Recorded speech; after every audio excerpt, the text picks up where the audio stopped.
Si Jay Costura, tinawag na Asia's Nostradamus. Ang muling pinag-uusapan ngayon dahil sa mga nakakakilabot niyang hula, kabilang na ang posibilidad ng The Big One na posibleng tumama sa Pilipinas pagpasok ng taong 2026. Sa panayam niya, ibinahagi ni Jay Costura ang kaniyang mga karanasan bilang psychic at ang kakaibang regalo o sumpa na kaniyang tinanggap mula pagkabata. Pero totoo nga bang may kapangyarihan siyang makita ang hinaharap? At ano nga ba ang babala niya para sa ating bansa? Regalo o sumpa? Para kay Jay Costura, sabi ko nga, blessing siya pero at the same time curse.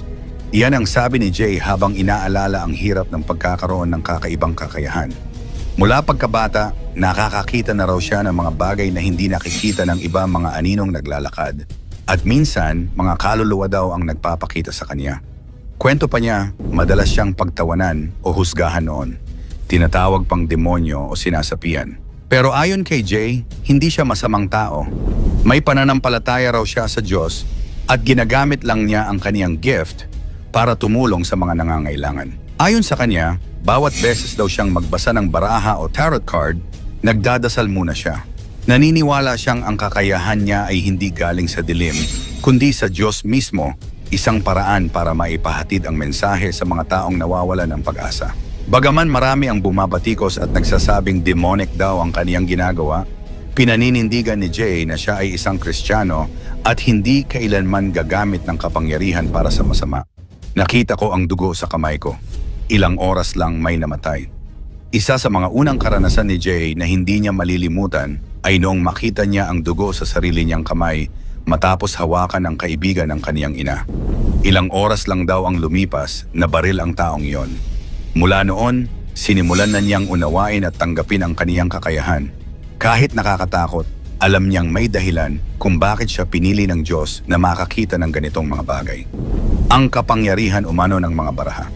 Nang hawakan ko ang baraha, bigla kong nakita ang sikreto ng kaibigan ko na minolestiya pala siya ng lolo niya. Dito raw nagsimula ang paggamit ni Jay ng playing cards bilang paraan ng pagbabasa ng kapalaran. Hindi raw niya pinag-aralan ito. Kusalang lumitaw ang mga imahe sa kaniyang isipan tuwing binubuksan niya ang mga baraha. Parang pelikulang ipinapakita sa kanya kung ano ang nangyayari sa buhay ng isang tao. Kaya naman sa tuwing may kliyente siyang lalapit, ginagamit daw niya ito para magbigay ng gabay, hindi para magdikta ng tadhana. Ang The Big One, babala para sa Pilipinas. Nagkaroon ako ng vision tungkol sa Big One. It will happen pagpasok ng year 2026.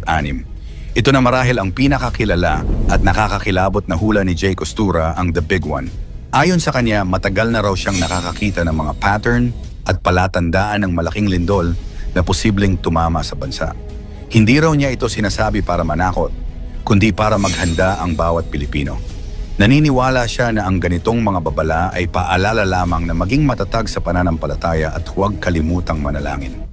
Jay Costura admitted na nagpahinga muna siya sa social media sa paggawa ng mga prediction dahil nagiging toxic na raw ang mga tao, marami ang hindi nakakaintindi sa intensyon niya. Pero ayon sa kanya, hindi niya kailanman ginamit ang kaniyang gift para sa pansariling interes. May mga mayayamang pamilya raw na minsang nag-alok sa kanya ng malaking pera, bahay at kotse kapalit ng eksklusibong serbisyo. Pero tinanggihan daw niya ito dahil ayaw niyang maging alipin ng yaman. Ang gift na ito hindi ibinigay para sa akin kundi para makatulong sa iba. 10 pinaka-nakakatakot na hula ni Jovi Vargas tungkol sa gobyerno ng Pilipinas. May paparating bang gulo sa gobyerno? Ayon kay aktor at psychic Jovi Vargas, may ilang pangyayaring posibleng mangyari sa loob ng administrasyon ngayon. Kabilang na ang kaguluhan, pag-angat ng isang queen, at pagbabago sa liderato ng bansa. Sabi pa nga niya, sana mali ako. Ngayon alamin natin ang 10 pinaka-nakakatakot na hula ni Jovi Vargas tungkol sa gobyerno ng Pilipinas. Pang-10, may kaguluhan sa gobyerno. Ito pa pala, ang gobyerno, medyo nakakakita ako ng kaguluhan din ha. Ayon kay Jovi Vargas, tila may paparating na gulo o sigalot sa loob mismo ng pamahalaan.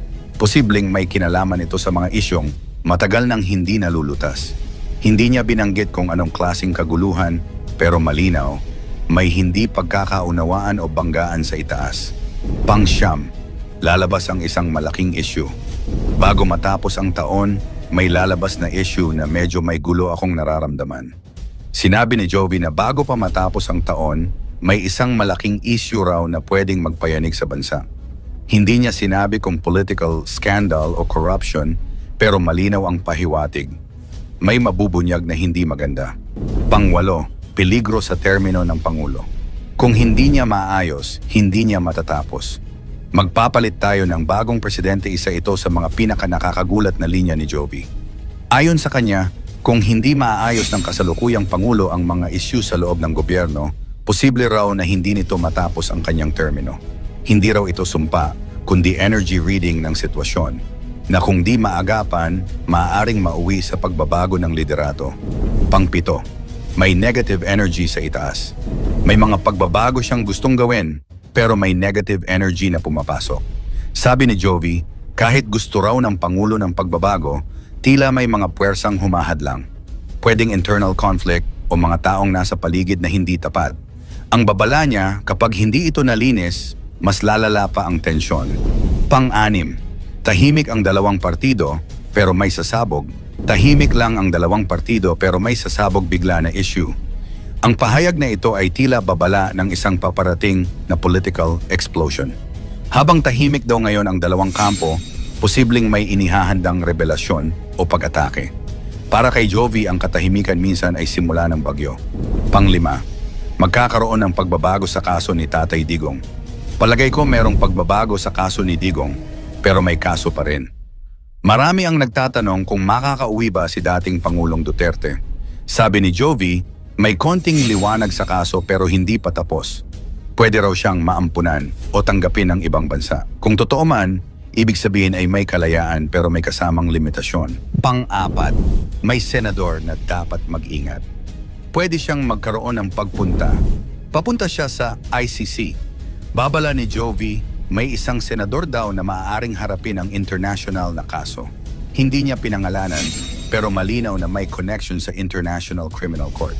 Sabi niya, hindi ko gusto ang nakikita kong haharapin niya.